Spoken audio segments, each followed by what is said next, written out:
Indonesia, tanah yang suci. Tuh. Suci. Suci. Indonesia tanah suci. Nggak usah mau mati di tanah suci yang jauh. Di Indonesia. Hidup dan matimu di Indonesia, tanah suci. Otak orang Indonesia hari ini banyak yang salah memahami tanah suci karena tidak membaca lagu kebangsaannya. Bayar. Sekarang 35 juta. Yang sepuh-sepuh berangkat mudah-mudahan mati di tanah suci. Di mana itu? Di Mekah atau di Madinah? Tahu anak-anakku? Orang yang mati di Mekah dilonjorkan saja bruk, tidak ada tanda. Mau yang begitu kok bayar 35 juta? Indonesia, tanah yang suci. Suci. Dan ini tidak keluar dari ajaran agama. Muhammad nabina binuru hadina in Makkah min nuru satal Madinah. Assalamualaikum warahmatullahi wabarakatuh. Waalaikumsalam warahmatullahi wabarakatuh. Rabbi zidni ilma warzuqni fahma amma ba'd.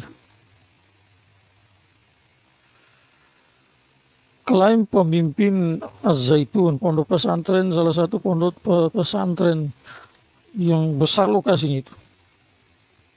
Ratusan hektar, ratusan berapa? Untuk apa ke tanah suci, mati di tanah suci, kemudian buang-buang uang 35 juta untuk mati di tanah suci. Indonesia adalah tanah suci. Dalilnya lagu apa itu? Lagu kebangsaan. Ini terus klaimnya apa yang dia sampaikan tidak bertentangan dengan agama. Mau dibilang apa ya? Orang dengar saja, tidak ngaji, mungkin tidak mondok, dengar bahasanya saja tidak bakalan ikut dan tidak percaya.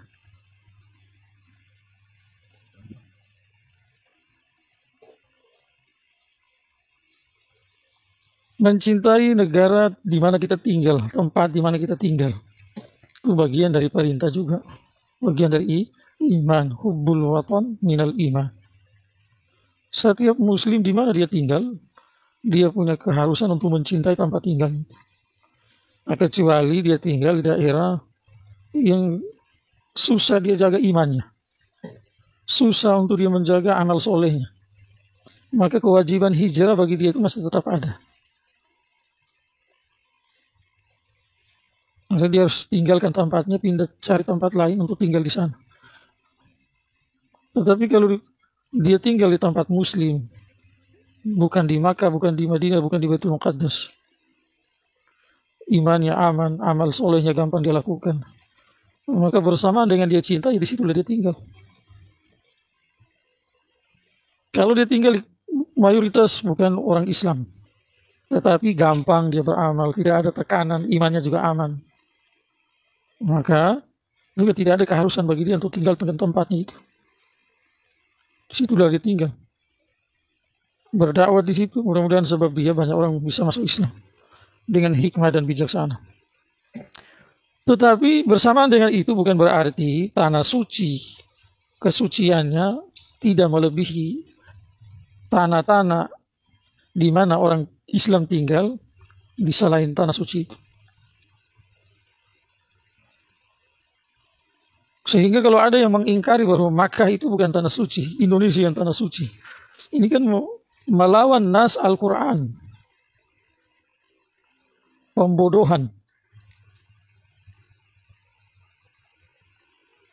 Karena potongan bumi yang pertama dibuat oleh Allah adalah Makkah, di mana diletakkan Ka'bah itu. Terus di dalam Al-Quran sendiri Allah sampaikan bahwa Allah jelaskan mengenai kelebihan tanah suci Makkah melebihi tanah-tanah yang lain. Inna awwala baiti wudi'a linnas lalladzi bi Bakkata mubarakan wa hudal linnas. Ini menjadi nas yang jelas dan sore bahwa Makkah punya kelebihan melebihi potongan-potongan bumi di seluruh dunia. Bahkan Madinah di bawahnya, Baitul Muqaddas di bawah. Madinah nomor 2, kemudian Baitul Muqaddas nomor 3. Selain itu adalah semua potongan bumi punya nilai yang sama. Nah, nanti bisa berharga kalau di situ dibuat amal soleh. Tapi aslinya status tanah setelah Makkah, kemudian Madinah, kemudian Baitul Muqaddas, semua punya status yang sama. Tidak ada keunggulan satu tanah dari tanah yang lain. Maka dalam posisi tidak genting, tidak ada anjuran untuk pindah tinggalkan itu tempat. Jelas ya, jadi ini dua hal yang berbeda. Penetapan tanah suci Indonesia adalah tanah yang suci dari melalui lagu kebangsaan, ini menandakan kebodohan tingkat tinggi. Kita hormati lagu kebangsaan. Tapi lewat lagu kebangsaan kita mau menetapkan satu tempat sebagai tanah yang suci, itu hal yang konyol, yang tidak akan diungkapkan bagi seorang yang paham mengenai agama. Tidak terlalu paham agama tetapi beriman tidak bakalan juga diungkapkan. Dia mengerti ungkapan itu adalah yang salah, tidak betul. Kenapa? Karena dalam Islam itu penetapan sesuatu, apakah dia suci, tidak, dia halal atau haram, dia bagus, tidak bagus, itu bukan melalui lagu kebangsaan. Tapi lewat nomor 1 Al-Quran. Di bawahnya ada hadis Nabi SAW. Di bawahnya ada ijma, di bawahnya ada qiyas. Maka itu statement yang sangat konyol dan salah. Sekarang orang mau berangkat haji dari Indonesia, niatnya meninggal di sana. Apakah salah atau tidak? Jelas tidak salah. Jangankan 35 juta, 100 juta seandainya ya, bagi yang punya kemampuan. Walaupun harapan kita jangan tambah, mudah-mudahan jangan ongkos untuk berangkat haji jangan terus dikasih tambah. Kalau dikasih kurang, alhamdulillah. Minimal jangan naik. Tapi seandainya itu semangat orang yang punya keimanan di dalam hati, yang ada keagungan Allah, Rasulullah, kalamullah, sabda Nabi SAW, dan dia yakini isi-isinya itu, yang dia tahu ataupun dia tidak tahu, maka semangatnya adalah jangankan 35 juta, 100 juta dan seterusnya dia korbankan untuk ke sana.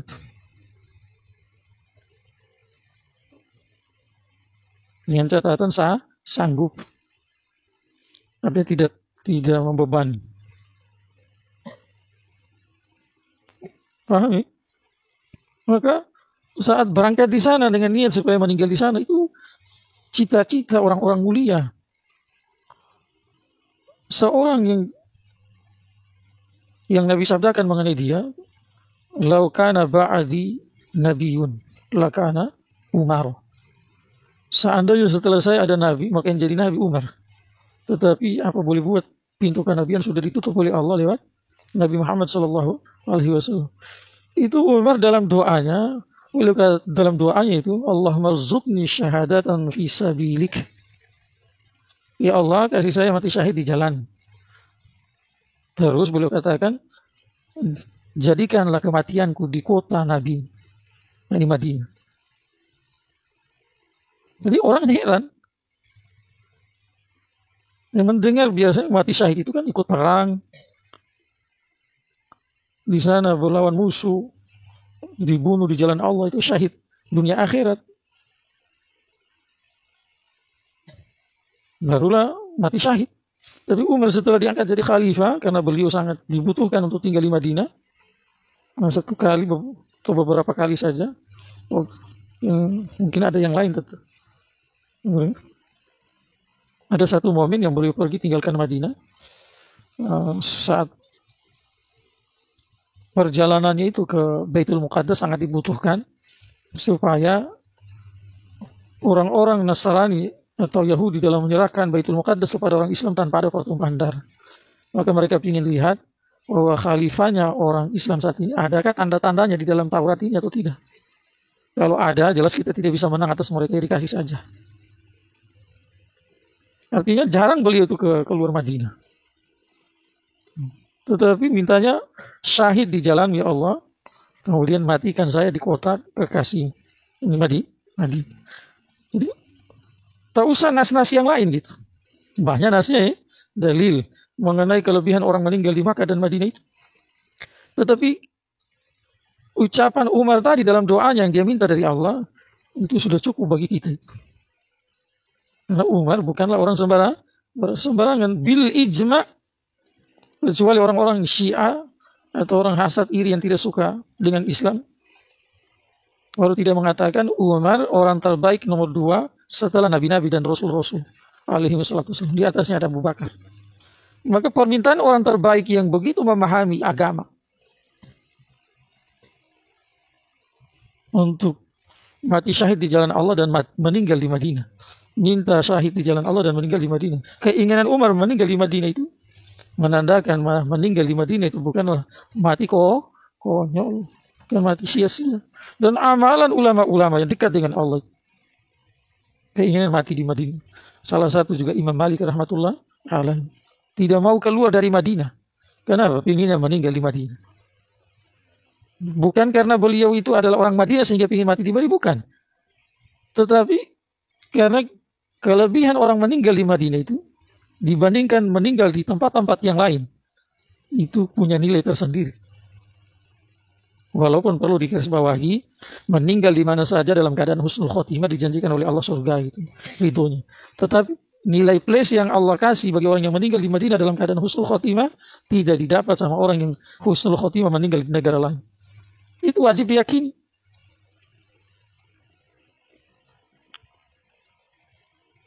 Nah, tidak. Maka kalau ada yang menggiring opini seperti tadi, ini adalah orang yang sesat menyesatkan itu. Berapa nas yang dia lawan. Orang meninggal di Makkah, taruhlah di sana, bukan seperti kita di Indonesia ya. Kalau meninggal ada tahlilannya, umumnya ada azan qomatnya. Setelah dikebumikan, di atas ditalqin lagi. Kemudian pulang ada hari 1, 2, 3 dan seterusnya. Ini kan masalah khilafiyah.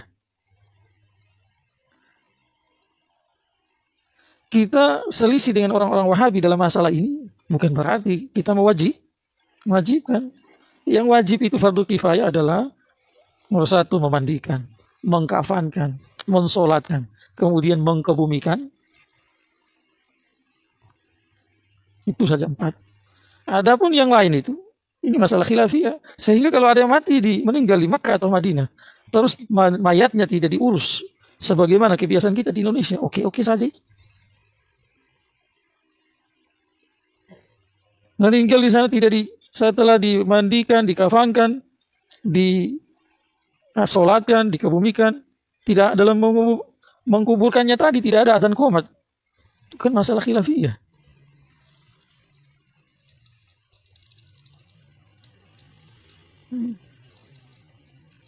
Walaupun kita orang-orang yang semua itu kita kerjakan, tetapi kita harus paham status hukumnya itu. Supaya kita jangan gulu, jangan kita berlebihan di atas porsi. Gitu ini tahlilan. Oke.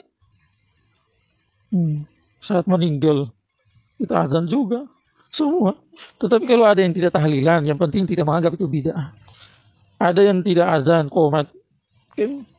Yang penting tidak menganggap orang azan qomat itu adalah sesat, menyesatkan. Biar saja. Paham ya? Jadi kalau meninggal di Makkah dan Madinah terus hanya 4 tadi dijalankan setelah dikubumikan tanpa ada batu nisan pun, itu masalah khilafiyah juga.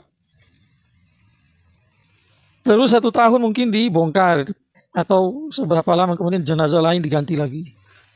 Dalam madhab kita Syafi'i juga, kalau tempat tanah yang diwakafkan untuk menguburkan jenazah umum itu, tanah itu untuk kemanfaatannya adalah untuk seluruh jenazah umat Islam. Mungkin seluruh bisa bermakna umum, luas, bisa bermakna sempit. Misalkan di satu desa, satu kecamatan, di satu kabupaten, satu provinsi, pemerintah menetapkan satu tempat untuk di situ dikuburkan jenazah orang Islam. Maka dalam mazhab kita juga, mazhab Syafi'i, maka di sana tidak boleh dipasangkan itu keramik, haram hukumnya.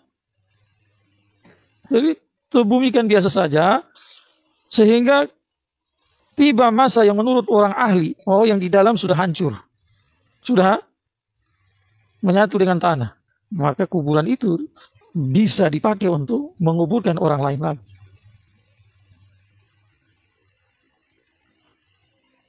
Jadi kuburannya harus sederhana.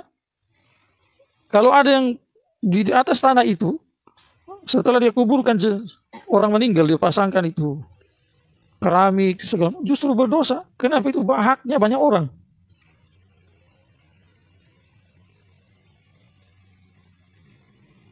Tidak. Nah, kecuali tanah pribadi. Nah, itu juga makruh. Pasang-pasang tehel. Untuk apa pasang tehel? Pasang di rumah. Dibutuhkan. Atau pasang sedekah untuk masjid. Untuk pesantren. Biar saya sederhana.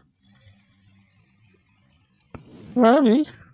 Maka itu bukan hal yang mendasar, atau satu momok yang menakutkan, yang menyebabkan orang tidak boleh atau tidak punya cita-cita untuk mati di sana. Jelas itu konyol. Konyol.